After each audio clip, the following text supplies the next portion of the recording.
Thanks for joining us today. I'm Hannah Cooper, investigative journalist. Today we're here with the Smith's PAC Watchdog, where we always follow the money. We're going to talk to Rosie Fedorovich, who's our new PAC administrator, and we're going to ask her about the fundraising process. Let's go. Hey, Rosie. How's it going? Oh, hey there, Hannah. It looks like you're writing a check, which is perfect because I wanted to ask you about the fundraising process. Okay, great. Now's the perfect time. Cool. Okay, so I have some tough questions for you. First of all, where does the money for Smith's PAC come from? Great question. First of all, as you know, I administrate and execute the day-to-day operations of Smith's Political Action Committee, also known as Smith's PAC.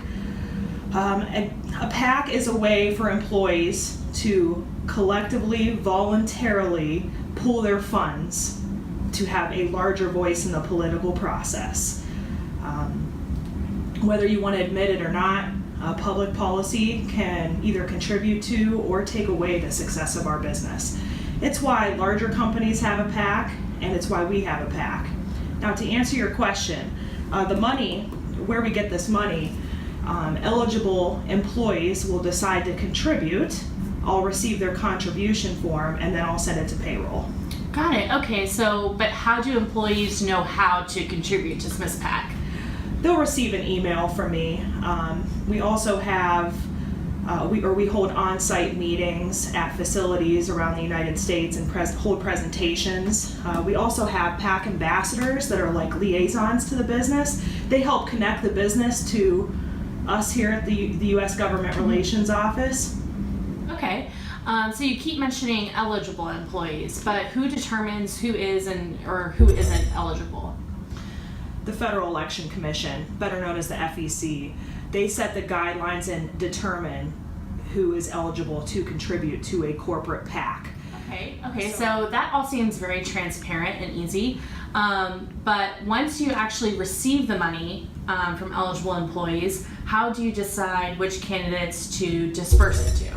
Great question, Hannah. Well, at the beginning of every year, our team meets and creates a candidate target list.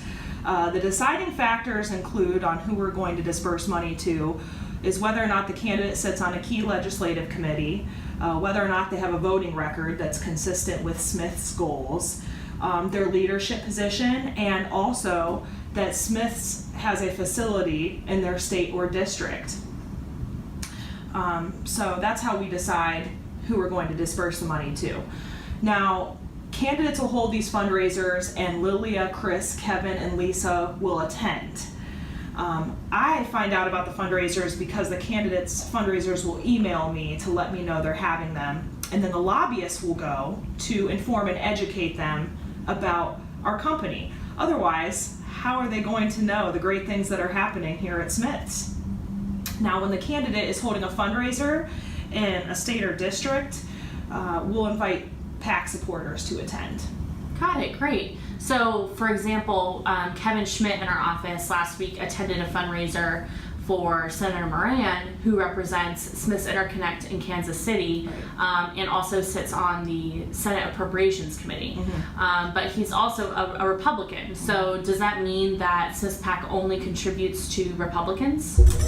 That was one of the biggest questions I had before accepting this position in government relations. First of all, Smith's PAC does not lean left or right. We align ourselves more with an issue more so than a political party. And we're very transparent about who we're going to give money to. Every week we send out a weekly communication called the Engagement Review, and that has a list of who we've dispersed money to. We also have our PAC newsletter known as the Washington Whispers, and a monthly update that we send to our contributors. Okay, so that all seems really transparent. It's just interesting when you read about PACs, sometimes you kind of feel like you don't know where the money is coming from or where the money is going. I used to think the same thing, Hannah, until I had to search for a 50-cent discrepancy. Wow. Every month I file a detailed report with the FEC. It shows all incoming and outgoing funds. Larger contributions are even itemized.